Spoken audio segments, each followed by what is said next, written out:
Enchante, mon chers. We are here for our weekly romance, tarot, and oracle reading. I hope y'all are doing well. Let's see right away what we've got here. We've got this could be the one. You've already met the romantic partner that you seek. So let's keep pulling cards. Somebody in your life collection, whether it be in this particular incarnation or in one of your past lives, maybe it's someone that you already know of that is coming in to your life in some way. All right, let's grab, I think this one. Ooh, codependency. So addictions are affecting your romantic life right now. Interesting. So let me see if I can say this right. Pluto just dipped back into Capricorn. Pluto has been, isn't that right? Yes, I think Pluto's been retrograde in Capricorn for like 15 years. And so it's going to go direct into Aquarius again in a couple of months. But right now, if I'm getting the aspect right, it's like something to do with Pluto and Saturn or Capricorn and Pluto.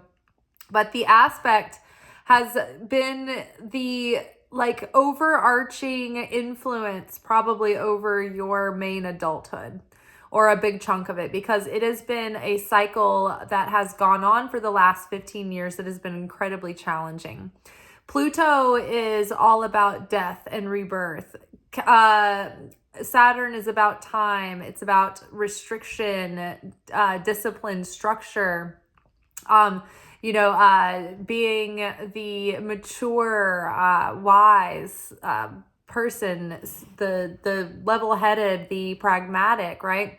So there have been very strict disciplinary lessons going on in our lives for the last 15 years. And so for the bulk of your life, you may have experienced that as just like feeling maybe certain parts of your life have been seemingly like extra difficult or extra extremes, of difficulty, and it seems like maybe like harsh blowback for small things. And so I think that, and it may feel like your efforts haven't yielded the fruit that you wanted them to. It feels like you didn't have ease in anything. Like everything was just like resistance, pushback, resistance, pushback. So I think that all of that resistance and pushback was to bring all of our issues to the surface so that we could really deal with them. I mean, humanity is in a particular relevancy as far as incarnations go, as far as all the people on earth right now. Like we as souls keep coming back over and over again, and we're all in this thing together. And we're doing the tikkun correction for the souls of all mankind. And we're all evolving all together, united as one, but we're going through this individually, through our own lenses, with our own allotment of shit sandwiches to transform and alchemize, right? So this crazy intensity the volume has had to be up because like there is a shift in the eras happening right now. Like we just went out of Pisces into Aquarius. So there's like major shifts in consciousness happening over the whole of mankind that are, I mean, we talk about breaking generational curses, healing backwards and forwards, but I mean, this is like humongous, right? So this retrograde has given us 15 years of intense like schooling to work on, to master the self, the soul. And so now there have been, I think, a couple of months or a few months where Pluto dipped forward for a minute into Aquarius. And it was like things were really lightening up, and we felt like we could see the beginning of like a new self, a new reinvented self.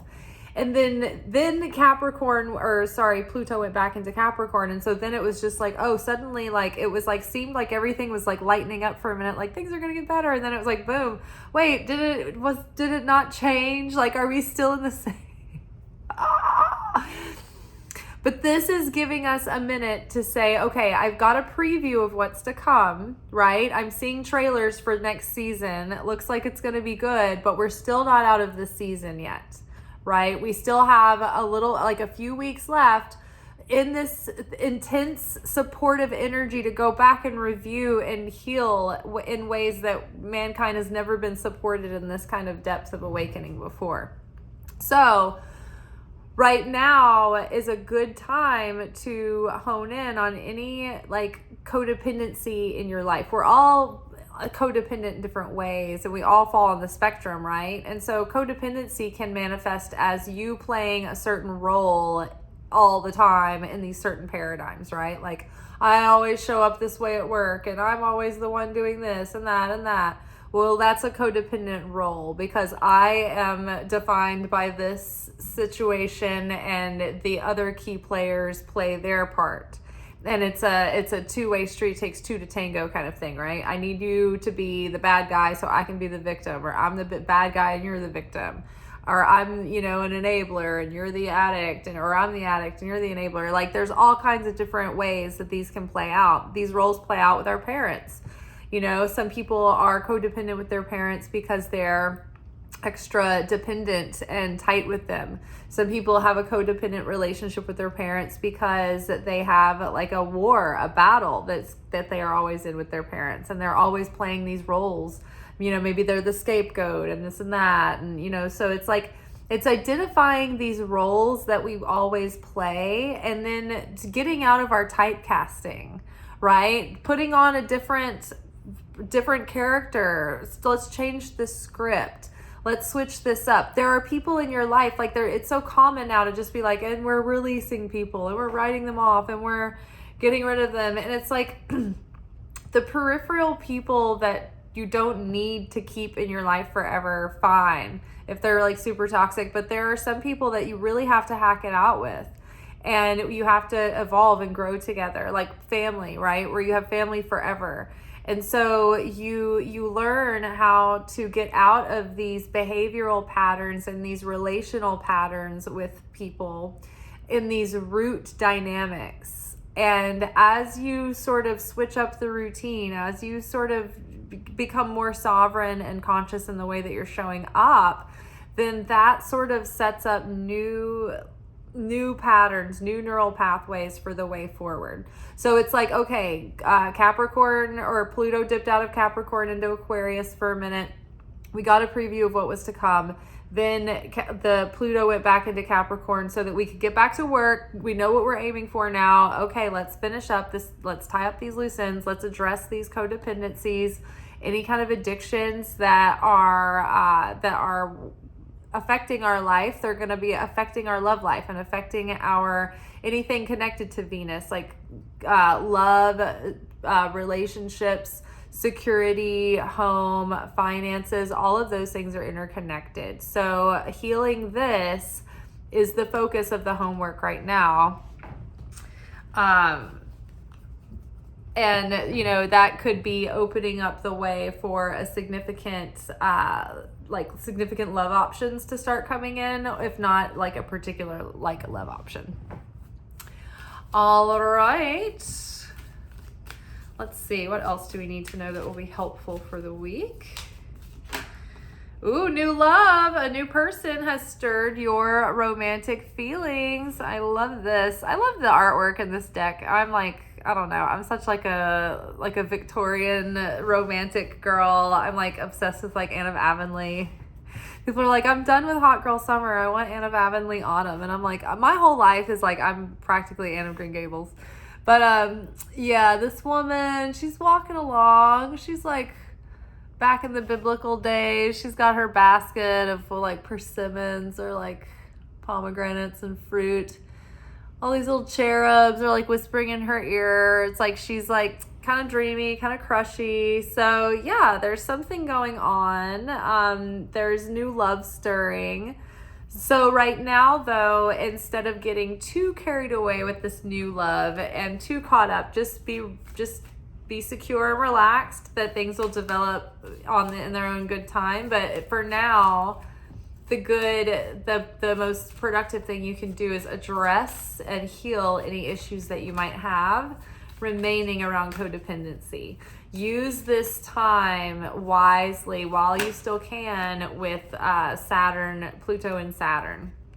Passion. Ooh, so funny. I had a vision of this card coming up, but I thought it was the other one. It was like the achy breaky heart couple, but it's the passion couple. Allow your heart and soul to sing with joy.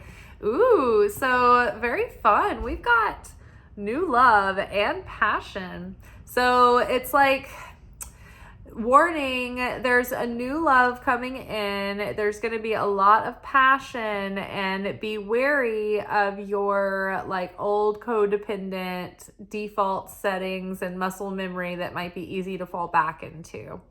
One thing you can do that helps with this is just lay out a foundation for yourself ahead of time to take things at a pace that is slower than you have before, right?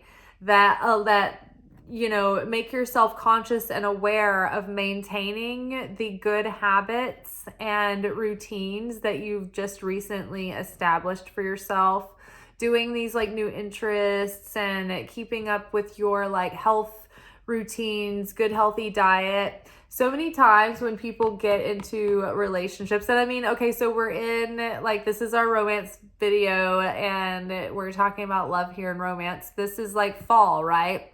And I've never been one that's aware of these things, but like with TikTok, you get hip to the trends. So like cuffing season is a thing, and I didn't realize that people, I guess, want to hunker down into a relationship come fall. So they have somebody to go to holiday parties with and like hunker down and hibernate through winter and get all fat and sassy with. And so what happens is, so everybody that's like wanting to get into like cozy with boo boo, what happens is we get into these relationships that are exciting because there's a lot of attraction and passion. And everything's really fun. And then you have a good time hanging out, and you want to hang out again, and you want to hang out again, and you want to like, oh, let's hang out like really like back to back, or like spend a whole weekend, and everything goes really fast. And then you kind of let go of your healthy routines. You're not working out, you're not eating the way that you usually do, because suddenly like that, the other person likes to get drive-through, and you don't even eat fast food. And then all of a sudden you start eating fast food, and you're like, oh no, 25 pounds later, you're like, what did I do? This is the result of codependency. Codependency is sneaky. It's like, oh, I'm going to give up my good behaviors and my good routines and my good habits and my discipline because I'm like lost in the moment and like getting all caught up in the whirlwind of fun, right? So keeping your bearings, maintain your grounding, like maintain your own good habits and take it at a pace that is like cohesive with the life that you've established with yourself, and you kind of gradually integrate a person in as you deem them, that someone that you like a lot and you want to bring into your life. So taking it slow and keeping your own routines and like maintaining all the promises that you made to yourself, like keeping promises to yourself, keeping plans that you've already made with friends and family, keeping up with your like classes that you're taking or going to, anything like that. That's a good way to just start setting good practices and taking practical action to start overcoming tendencies of codependency. Like I said, codependency can rear its ugly head in many different ways. It can be like the person, you're the person that people come and dump to and then never return. Like it's like a one-way thing. Like everybody comes to you to come to you with their problems, or everybody wants you to come fix everything for them. Can you stop this and help me? And like you're the person that like never has time for yourself because you're always like taking a day off to go help paint someone's house or help them move, and then someone has this, right? Like, and you're like, well, people rely on me, and it's sharing. And so yeah, that's very true. It is sharing. But are you giving from giving, or are you giving from needing, right? Are you giving and sharing in those ways because you need to be needed and that's your role and people depend on you and you kind of like get your worth from that identity? So like you're getting energy from giving that because this is an exchange, right? People respect me and like me because I help them. No, that's codependent too. It's got to be like from the heart, no strings attached. So, or even like, oh, this is so annoying, but I'm doing this because I want to help you, like, and all that, like that's sincere. But like when it's just like, this is who you define yourself by, then that there's attachment there that needs to be like pulled out from your hands. Like whatever we get attached to, the universe is going to be like, and we're going to take this away from you now for a little while. So just be aware. Okay, awesome. So healing codependency, we've got new love passion. Let's pull a couple of cards to get some clarity. Let's pull a card on, this can be the one. We're using John Holland's tarot for the psychic heart. This looks, so choose your battle, 7 of Wands. So this could be the one with 7 of Wands. This is like standing up for yourself, standing up for what you believe in, standing your ground, being able to persevere. So right now, I would say that, especially next to codependency and 7 of Wands, it's like stand, like be in your own frame, so to speak, as they say. Like keep your own identity, stand by your own scruples, like have healthy boundaries, like respect yourself in the way that you want others to respect you. But don't be afraid to be yourself and have your own needs and your own schedule. And like, you know, don't be afraid to like communicate that and be not like unavailable if you're not available. You know what I mean? Like don't be over accommodating, you know, to be overly compromising, right? So I would say that would be a good way to, like a good example to describe 7 of Wands coming up with codependency. Because 7 of Wands is about like speaking your truth, saying what you believe in, setting boundaries, staking your claims, like carving out your own space kind of thing. So it's like taking up space and being your true self and just being honest and like without being overly accommodating and losing yourself for the sake of others. Or like it's good to share for the sake of others, but don't like lose yourself and compromise your own identity. Okay. Codependency. Let's get more insight on codependency. This card's calling my name. Ooh, dedicated effort. So this is something that's been a long time pattern, like that you've been breaking, like we've been talking about, like that 15-year cycle. This is 8 of Pentacles. That is like long-term effort. The apprentice, the student, the person who chips away at a project over a long-term period of time.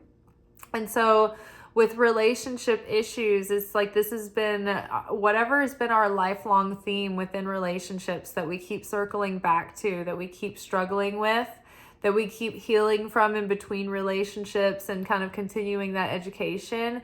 Like this is the culmination of that cycle right now. And so it's like going back and looking at how far you've come and all that you've learned and all like how strong you have become. Like this is a good time to reflect on the good parts, the growth as well. Because I think that when we can go back and reflect on our growth, it helps to like solidify what we've learned and it helps us embody all that. And then it helps us like, I don't know, it's like it breaks in those shoes. We can wear them more comfortable moving forward. I hope that makes sense. So long-term things that we've been learning are coming to like the close, the end of that cycle. Lessons learned, lessons being integrated, things changing as we move forward. Like when it says new love here, it could be like just new love cycles, period. Like maybe it's not speaking about one specific person, but maybe it's saying like, hey, the end of this like big 15-year period that has been just so difficult and so impossible to build anything lasting is over. And so new love is coming, and new love cycles and new experiences with love. And maybe it wasn't the time for you before, but this could be your time now. Like this could be the one, could be another way of saying like, this is your time now. So don't settle for something that's not right. Don't settle for less than you deserve. Like this cycle is going to be different. So don't get disheartened or give up thinking that it's going to be the same way over and over and over again. I'm just going to give up the towel. I'm just going to throw in the towel. Like, no, don't give up on yourself. Stand by your dream, your vision of love. This new cycle is different. It's bringing in different experiences. Things are not going to be the same as they were because you aren't the same as you were. We're showing up differently. That's why we have another couple of months to reflect and review the plays, see what's working and see what's not, and like commit it to our memory and practice. Okay, new love. So let's get more insight on new love. Oh my God. Love. New love. What more should we say about new love? Love. New love. We love love. We love new love. New love loves love. This is the Lover's card. So the Lover's card is sometimes an indicator of a lover or like a soulmate or like someone of an equal partner coming in. Sometimes it's the union of the divine masculine and feminine natures within ourselves and within our relationship to the cosmos, us being the divine feminine and the light of the creator being the divine masculine. But many times this card has to do with making choices from the heart. And so like choosing your life path when you have to make decisions and choices for yourself, like really making them in like being true to your heart. Don't ignore how you feel in your heart of hearts, to solely make like logical choices. We need to have a balance of both. But when it comes to love and creating a life you love, like be true to yourself and be honest. Don't make decisions just because you think that that's what someone else wants you to make or that that's what you're expected to make for your life. Like this is your life. Like what is important to you? What do you value? What makes your heart come alive? What lights you up? Make decisions that take you in the direction of what lights you up genuinely and what's going to be good for you in the long run. But that can be both, right? So if you're going to have new love, a new person to start your romantic feelings or new love cycles you're going to start, be heart-centered as you make these choices, right? If you're, have multiple options and suitors and people that you're dating, it's like, think about what qualities they're bringing to the table. Don't just get wrapped up in the moment because I think that so many times, we're thinking about trying to be successful in our love lives and we're trying to like do well and within the correspondence and the interaction and like doing all the right things and everything, that we lose our connection to the moment and whether or not we're really hitting it off with a person or if we're being able to be ourselves so that we can get an accurate depiction of how each other is and how you interact, So try to relax, try to make decisions from the heart and try to be yourself. All right. And then, wow. So passion. Okay. So daydreams and decisions. So 7 of Cups is coming up. Allow your heart and soul to sing with joy. Now, sometimes this can be an elusive, delusional state of fantasy and projection and rumination and limerence. But also it can be good because you need to have clarity and you need to get your heart stirred up and have excitement about the vision of love that you want to call in. So even if it's not here yet, get really clear in your mind, in your mind's eye, but really more importantly than anything, in your heart. and in your body, and feel the excitement and the feeling of like titillation stirring within you about the life that you're calling in for yourself. Like when you feel that passion starting to ignite and you start to feel the excitement and you feel eagerness and anticipation, that's what starts calling in the manifestation. That's what gets the magnetism going. We've got the High Priestess here, which is listen. So this is like being uber receptive, active passivity, where you're like listening to source, listening to spirit, listening to your intuition, listening to your guidance. Your intuition is leading you, but there may be things that you are not that you're not aware of yet, right? The High Priestess many times has secrets, or there are secrets that you're not privy to. So there may be something you don't know. So listen to your intuition, follow that inner guidance.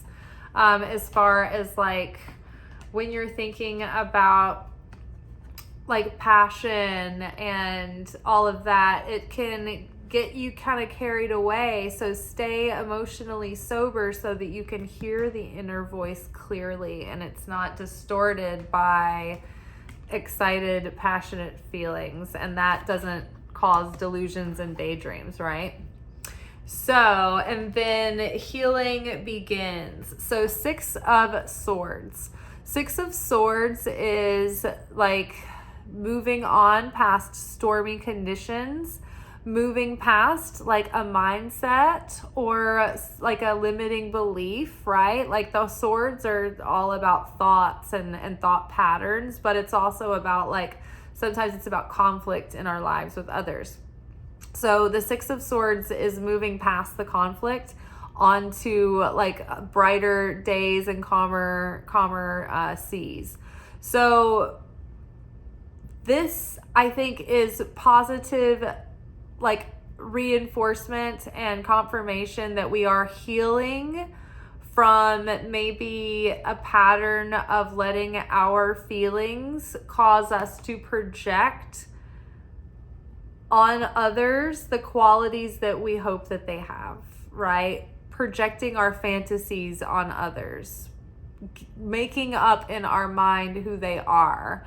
Everyone does this. Like, it is just the human condition, and it's such a killjoy thing when you like really start to see it and then you stop doing it and then you see other people doing it, you're like, don't do that. It's like when we get super excited about people we don't know yet and then you start getting like emotionally invested because you're daydreaming and you're filling in all these gaps of information that you don't know. So this is that limerence pattern. And many times this is tied, this is a low-level trauma response that comes from early childhood trauma. So if you suffered from early childhood trauma, one of the ways that in adulthood you can, if your nervous system becomes dysregulated and you trip it into like trauma response mode, it can cause you to have a tendency to be limerent. And so it causes you to have, it's like a form of escapism through crushing on a person. And so this could be like a pattern that began as like just like a neurological attempt to defend yourself against a seeming threat. And then it became like embedded like subconscious patterns through your life. So, and then you're thinking that you have like these feelings for people that you're just limerent about because you need like a buoy in the storm to anchor yourself like mentally. So this is like we're able to see past something like that, like those kinds of patterns. And we're healing from that, particularly when like, and it doesn't mean that you're limerent just because you project, anyone can project their fantasies and ideas about what they hope someone's like onto them. We do it with famous people, right? All the people that we have crushes on that are like celebrities. I haven't had a celebrity crush in years because I like used to work on in film production, and it's like it's so funny because when you're around the people in real life, they're like, it's just so different than what their characters are like on screen. So you're just like, oh, I don't project like that anymore onto people. But it's like having a celebrity crush, and then you think that they're like, oh, they must be this way, or they must be that way, or I bet they're like this, you know, kind of thing. And so it's like this is like that tendency being healed, so that you don't do that anymore, so that you are not projecting fantasies onto people, but you're seeing them for who they really are, right? And so that makes it safe for you once again to feel passion and trust your passion. And so maybe you've been snuffing out your passion for a while because you knew you had a tendency to do this. And so you haven't been trusting your ability to decipher from who you might have a crush on and who you're just being limerent and like, you know, in escapism about, right? And so maybe you're healing this now and you're starting to decipher your feelings more clearly, and you can trust those again. All right, y'all, amazing. Well, I think there's a lot of breakthroughs coming up ahead. There may not be a lot of action yet, but maybe like little things are stirring quietly. And I think that the healing is happening in a major way. And so that's good, because we're shifting like our energy and our vibration and our mindset and our consciousness from the inside. And so when we do that, then the shifts in our lives that happen in the material world on the outside are more sustainable, because we're not up and down all over the place inside, this way and that causes our outer world to reflect our inner world, right? Like our vibrational truth is going to be reflected in the conditions around us. So if we can get grounded and like stable on the inside, that is the rock that we need to build upon. So when we stabilize our consciousness, then the things that start manifesting on the outside have more sustainability, and they're more stable too, because you're not shaky inside. Therefore, your reality that is being reflected back to you is not going to be shaky either. All right, you guys. Well, I hope this serves you well. Let me know in the comments if anything stood out, what you're going through, if anything helps. If you have any questions you want me to talk about in any of the videos, just let me know. Welcome to all the new subscribers, y'all. We are like around 920 at this point, so we are well on our way to that first 1,000. I'm super excited. And so when we get to our 1,000 subscribers, the next milestone to tackle will be the public watch hours, which I have to have 4,000 public watch hours within a 365-day period. And usually I currently hover around 1,000 or 1,100. So if you're going out for some errands and you want to turn your computer on before you leave the house, you can like pop on one of my playlists and just let it run while you're not even home. You don't even have to watch 3,000 hours of content, but you might like to. All right, you all, love you so much. I will see you tomorrow for our weekly reflection message. Ciao. Thank you for watching. If you enjoyed this video and you got something out of it, then please give it a like. Subscribe to the channel. Turn on notifications to be notified of when I drop content. Like the videos, comment, share them. Anything that you do helps these messages get out to other people who need them. So you watching a video and taking an action on it actually makes a positive difference in someone else's life.